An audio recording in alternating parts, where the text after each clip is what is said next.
Okey, kita nak tengok aktiviti 7.1 iaitu mengkaji respirasi aerob. Okey. Betulkah semua organisma hidup buat respirasi aerob? Okey, kita tengok pernyataan masalah. Adakah organisma hidup menjalankan respirasi aerob? Betulkah organisma hidup tu buat respirasi aerob?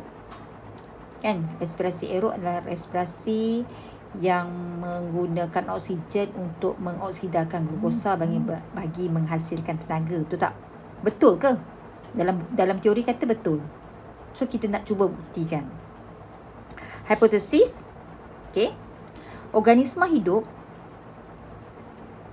menggunakan oksigen dan membebaskan karbon dioksida semasa respirasi aerob. Ini hipotesis bagi tahu. Okey. Organisma hidup maksudnya dia buat respirasi aerob, iaitu dia menggunakan oksigen dan dia bebaskan gas karbon dioksida.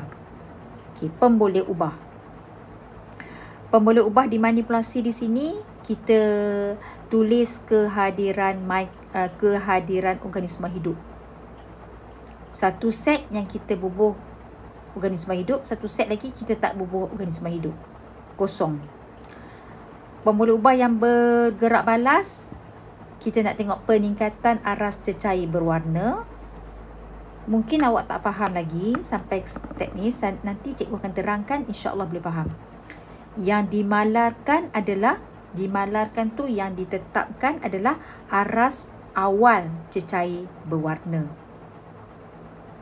Okey, bahan yang kita perlukan dalam eksperimen ini adalah air, cecair berwarna, kapur soda. Organisma hidup dalam eksperimen ni kita gunakan lipas dan jeli petroleum. Okey. Radas, tabung didih, klip skru, kasar dawai, bika 250 ml, tube kapilari, pembaris, tube getah dan kukus air. Okey, kita tengok eksperimen. Kita nak tengok langkah-langkah dulu. Okey, nombor 1. Sediakan susunan radas seperti yang ditunjukkan dalam rajah di atas. Maksudnya untuk buat eksperimen ni, pelajar tadi masa dia nak tulis report eksperimen, saya syorkan pelajar ni tadi lukis radas ni. Jadi bila awak lukis radas ni, jadi orang lebih senang faham apa yang awak nak sampaikan. Okey? Jadi dalam kepala kita tu kena ada lakaran tentang rajah ni. Sediakan susunan radas seperti yang ditunjukkan pada rajah di atas. Okey, tak apa, kita tengok. Sediakan 2 tabung didih. Okey, 2 tabung didih. Tengok sini ada 2. 1 dan 2 tabung didih. Yang kita labelkan A dan B. Yang ini A, yang ini B. Okey, kita tulis sini A, sini B. Okey. Isikan kedua-dua tabung didih dengan 10 gram kapur soda. Isikan kedua-dua tabung didih dengan 10 gram kapur soda. Jadi dekat sini adalah pemboleh ubah yang dimanipulasi. Bukan silap. Bukan manipulasi. Pemboleh ubah yang dimalarkan. Maksudnya awak kena tetapkan. Tabung uji A pun bubuh 10 gram. Tabung uji B pun letak 10 gram. Ini dimalarkan. Okey? So dalam prosedur ni kita dah dapat cari yang mana satu pemboleh ubah yang dimalarkan. Dan kita kena tulis dalam prosedur. Okey?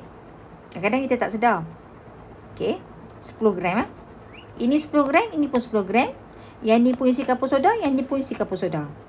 Okey. Masukkan kasar dawai di bahagian tengah tabung didih. Okey, yang ni kasar dawai. Ni kasar dawai ni. Sebab kita nak tak lipas atas tu. Letakkan seekor lipas di atas kasar dawai tabung didih A. Manakala tabung didih. B, tiada diisi dengan sebarang organisma. Ini adalah pemboleh ubah yang dimanipulasi. Tabung uji A ada lipas. Tabung uji B tak ada lipas. Pemboleh ubah yang dimanipulasi.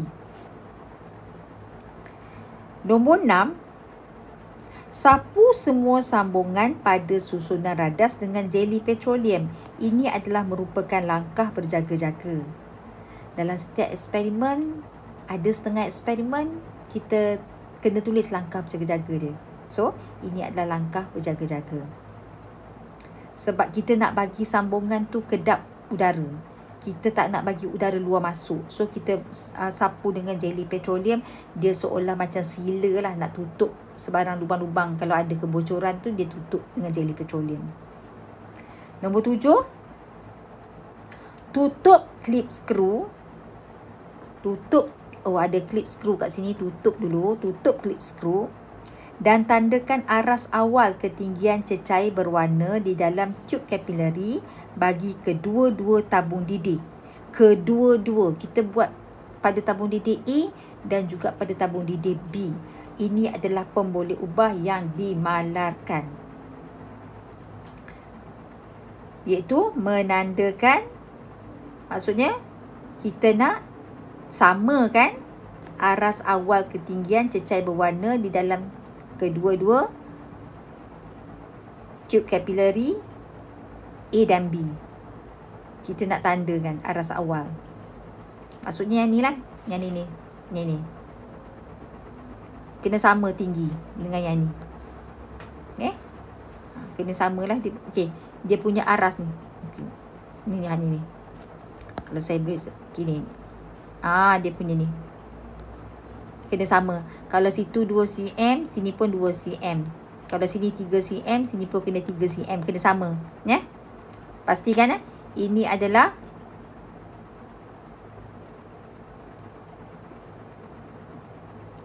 langkah adalah pemboleh ubah yang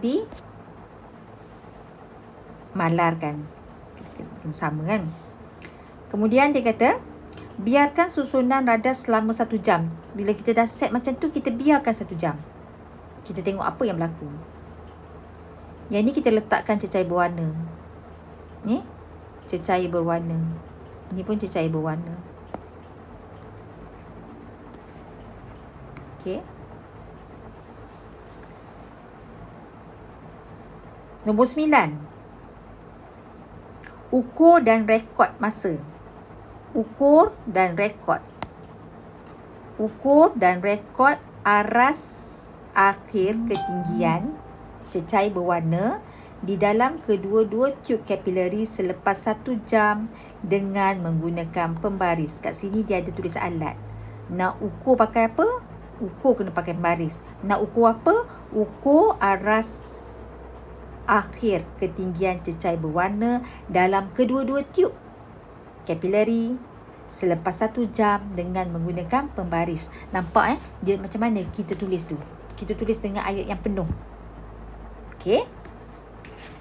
Nah, sebenarnya kita nak belajar apa benda yang dah berlaku dalam set ini ni.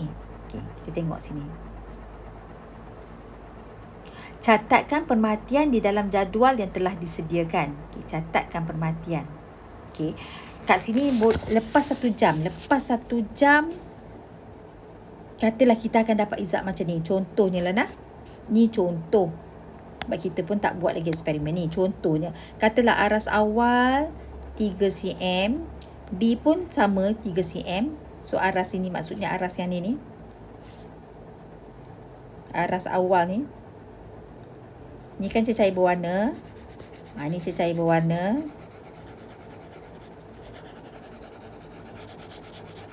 Ni cecair berwarna merah ni. Kenapa kita gunakan cecair berwarna merah? Kenapa kita tak guna air pipe saja? Sebab senang kita nak tengok dia punya kenaikan aras air tu ya. Kalau warna merah kita nampak lebih jelas lah. So, katalah ni 3 cm. Untuk A pun 3 cm, untuk B pun 3 cm. Okey. Aras akhir.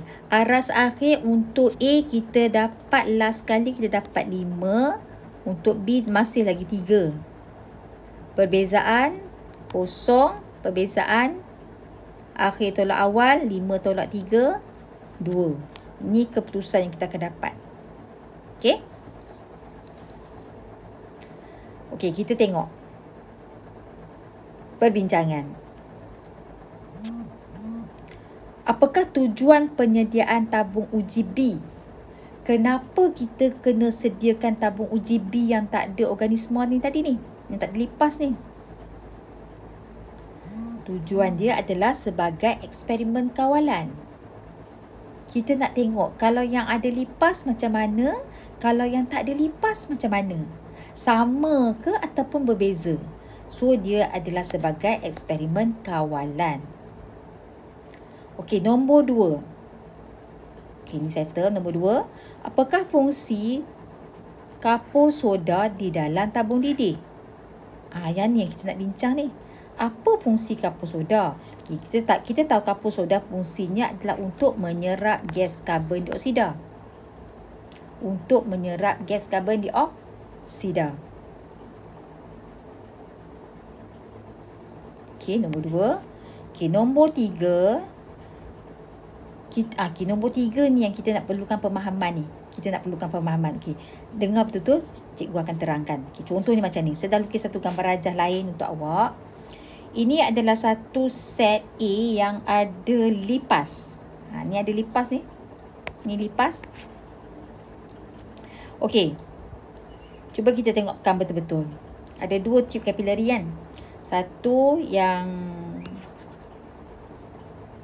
kita kelipkan dengan skru ni. Kita kelip skru ni maksudnya kita tak nak bagi udara masuk lah ni. Okay, kita tulis kat sini.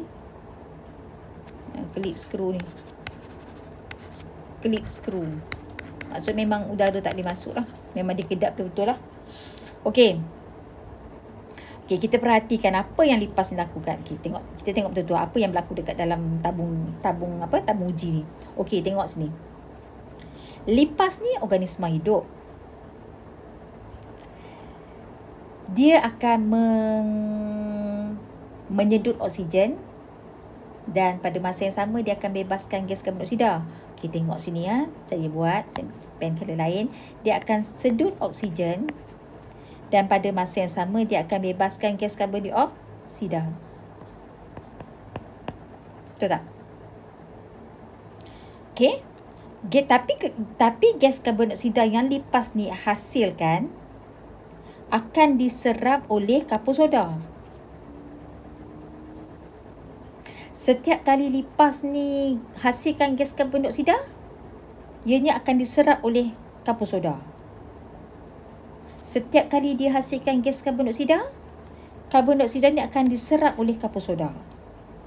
Jadi ada tak gas karbon dioksida dalam tabung didih ni? Tak ada lah kan? Okey. Oksigen pun makin lama makin berkurang. Okey. Katalah kat dalam ni ada 4 oksigen lah. Katalah. Ni contoh. Okey, oksigen yang pertama lipas tu guna untuk respirasi sel dan dia pun bebaskan gas karbon dioksida. Karbon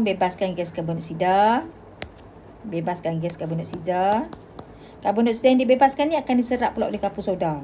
So tak ada gas karbon dioksida. Habis oksigen pertama. Dia guna pula oksigen yang kedua. Dia gunakan untuk respirasi. Dia hasilkan lagi gas karbon dioksida. Gas karbon dioksida ni akan diserap oleh kapur soda. Ada tak gas karbon dioksida dalam balang ni? Pun tak ada juga. Dia akan serap lagi gas oksigen yang ketiga untuk respirasi. Dan dia pun hasilkan gas karbon dioksida. Gas karbon dioksida tu akan diserap oleh kapur soda. Dan last kali sampai habislah oksigen dalam tabung didih ni telah digunakan oleh lipas. Lama-lama oksigen kat dalam ni pun habis. Sebab lipas ni asyik guna saja untuk proses respirasi dia. Okey, habis gas oksigen. Gas karbon dioksida pun lama-lama habis. Sebab dah diserap oleh kapur soda. Okey, habis. Tak ada sebarang gas lah kat dalam ni. Dah tak ada sebarang gas. Ni apa tadi? Ni lipas ni tadi. Saya lukis balik lipas ni. Kan hilang pun lipas ni. Okey. tak ada sebarang gas. Bila dah tak ada sebarang gas, tekanan kat dalam tabung didih ni jadi semakin rendah. Tekanan jadi rendah sebab dah tak ada gas. Gas oksigen pun dah habis. Gas karbon dioksida yang dihasilkan tu pun dah diserap oleh karbon soda. So, tekanan kat dalam tabung didih ni memang rendah. Okey, kita tengok. Sementara tekanan dekat luar ni tinggi. Tekanan dekat luar ni tinggi.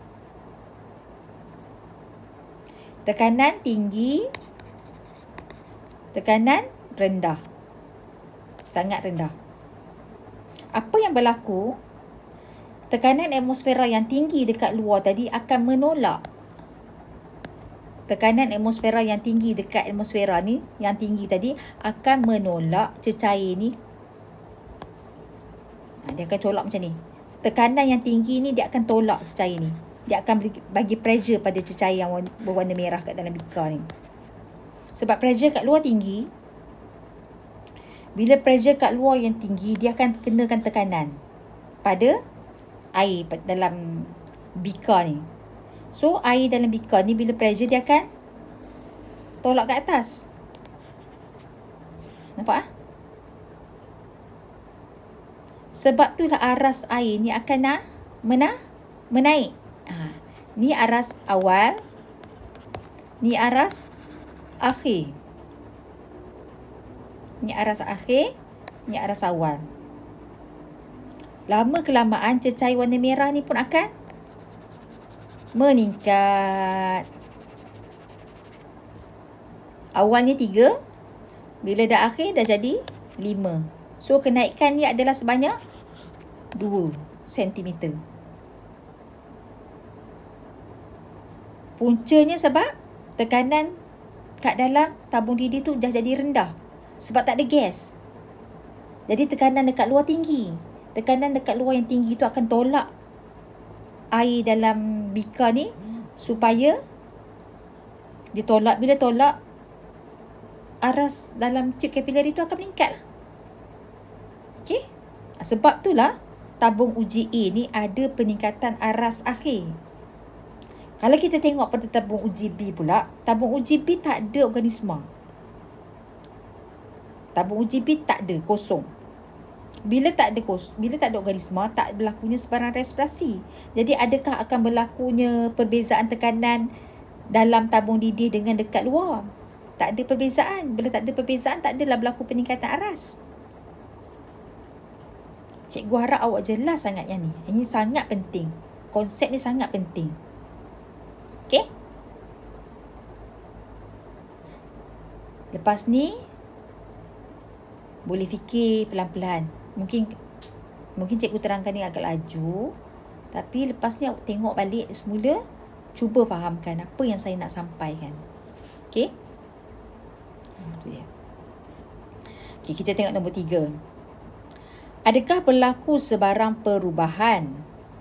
Adakah berlaku sebarang perubahan pada aras cecair berwarna di dalam tube kapilari A?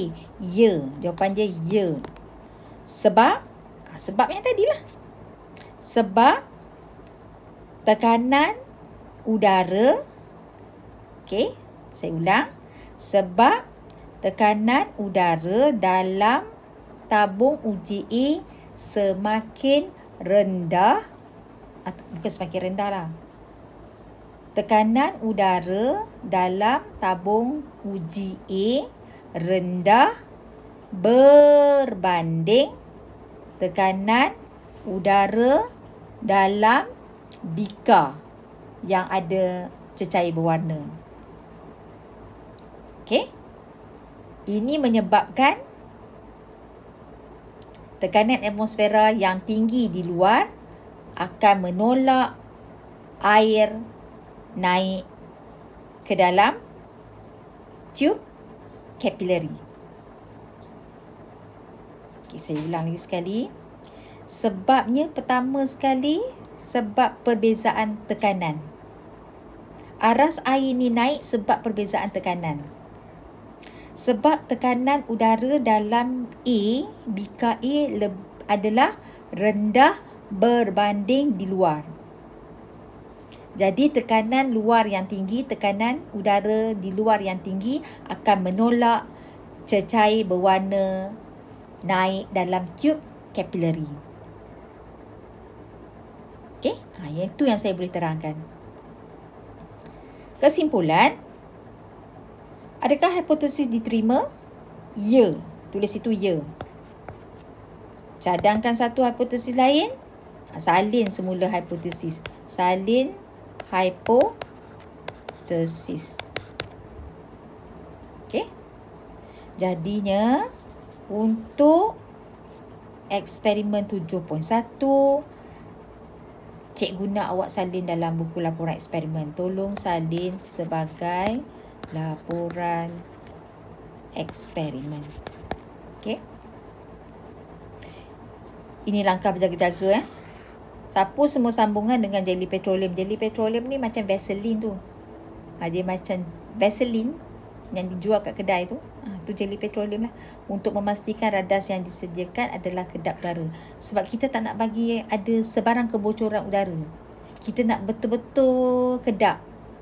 Kita nak pastikan memang tak ada oksigen masuk. Memang tak ada udara masuk. Kita nak pastikan oksigen tak masuk. Okey, lipas tu memang gunakan oksigen memang yang dalam tabung uji ni. Apa jadi pada lipas tu kalau kita biarkan sampai lama-lama? Lipas tu akhirnya akan mati ya. Dah tak ada oksigen. Kan? Rasanya kalau sampai 1 jam tu lipas tu akan mati. Okey? Kalau awak ada masalah nanti lepas tengok aktiviti ni, tengok video ni tak faham juga lagi, boleh PM cikgu. Lagi sekali saya ingatkan, tolong salin sebagai laporan eksperimen.